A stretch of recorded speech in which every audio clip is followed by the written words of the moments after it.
មូលហេតុដែលអធិរាជត្រូវបានគេហៅថាបុត្រនិព្វិតគឺដោយសារតែបរិះដែលនៅចំពោះមុខនេះគ្រាន់តែឃើញគាត់វារំពាត់មួយទំហឹងគឺអាចវាយភ្នំឲ្យបែកជាពីរបានតែអ្នកណាទៅដឹងថាទោះទឹកចំនួនហូរតាមចន្លោះភ្នំទៅហើយតែភ្លៀងនៅតែបន្តធ្លាក់ខ្លាំងពេកធ្វើឲ្យទឹកចំនួននៅតែមិនអាចទប់បានដដែលឃើញពិភពលោកខ្លាយជាទឹកចំនួន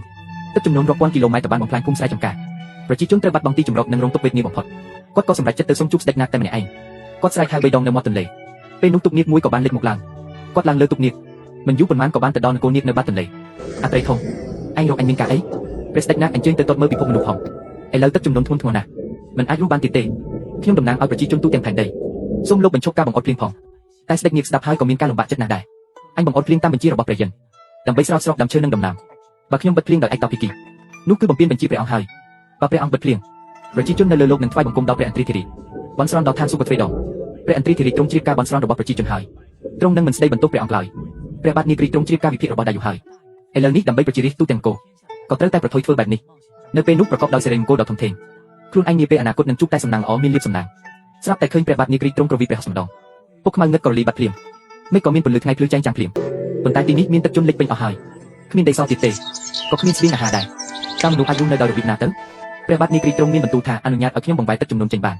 ប៉ុន្តែបន្ទាប់ពីជោគជ័យហើយព្រះនាមដ៏ល្បីល្បាញរបស់ខ្ញុំជាស្ដេចនាគរីនឹងល្បីរន្ទឺពេញលោកីតែយូរបានហើយក៏យកព្រមព្រៀងថាដរាបណាព្រះអង្គបំបត្តិទឹកចំនួនខ្ញុំពិតជានឹងធ្វើឲ្យព្រះនាមរបស់ព្រះអង្គល្បីល្បាញជារៀងរហូតភាគីទាំងពីរចុះសម្រុងគ្នាភ្លាមស្ដេចនាគបានលោតមកដល់មុខទឹកចំនួនពេលដែលទ្រង់ហៀបនឹងបញ្ចេញរឹតបំបែកភ្នំបង្ហូរទឹកចំនួនស្រាប់តែបិសាចក្បាល9មួយបានរារាំងផ្លូវឃើញស្ដេចនាគហៀបនឹងបំបែកភ្នំរបស់ខ្លួនភ្លាមនោះកំហឹងក៏ឆាប់ចេញឡើងក៏បានបាញ់ចេញអណ្ដាតភ្លើងជាច្រើនភ្លាមស្ដេចនាគឃើញដូច្នេះក៏បានបាញ់ទឹកចេញមកទល់ដូចពាក្យគេថាទឹកអាចពន្លត់ភ្លើងបានអណ្ដាតភ្លើងរបស់បិសាចក្បាល9ក៏ត្រូវបានពន្លត់ភ្លាមស្ដេចនាគដែលមានបទពិសោធន៍ក៏លោតចូលទៅក្នុងទឹកបិសាចក្បាល9មិនស្គាល់មកទេក៏លោតចុះទៅភ្លាមដោយមិនស្ទាក់ស្ទើរប៉ុន្តែអ្វីដែលវាមិនដឹងនោះគឺនៅក្រោមទឹកគឺជាទឹកដីរបស់ស្ដេចនាគបានចាប់បិសាចក្បាល9លើកឡើងចុះម្ដងហើយម្ដងទៀតបិសាចក្បាល9ដឹងថាប្រសិនបើវានៅតែបន្តបែបនេះវានឹងត្រូវលិចទឹកស្លាប់មិនខានក៏បានស្រែកសុំក្តីមេត្តាហើយលែងហ៊ានរារាំងស្ដេចនាគទៀតហើយស្ដេចនាគក៏បានលោតឡើងលើកំពូលភ្នំនៅពេលដែលភ្នំជាច្រើនត្រូវបានបំបែកទឹកចំនួនដែលជន់លិចទាំងដីទីបំផុតក៏ត្រូវបានបង្ហូរចេញប្រជាជនគ្រប់រូបបានស្រែកអបអរសាទរយ៉ាងរីករាយពួកគេបានថ្លែងអំណរគុណស្ដេចនាគចំពោះជំនួយរបស់ទ្រង់ឯត្រីធំក៏មិនបានរំលងពាក្យសន្យារបស់វាដែរចាប់តាំងពីពេលនោះមកប្រទេសដែលព្រះចៅអធិរាជគង់ត្រូវបានគេហៅថាប្រទេសនាគសម្លៀកបំពាក់ដែលព្រះចៅអធិរាជទ្រង់ត្រូវបានគេហៅថាព្រះភូសានាគក្រែដែលព្រះចៅអធិរាជទ្រង់ត្រូវបានគេហៅថាក្រែទុំនាគឯព្រះចៅអធិរាជផ្ទាល់ត្រូវបានគេហៅថាព្រះរាជបុត្រានាគពិតរបស់ស្ថានសួគ៌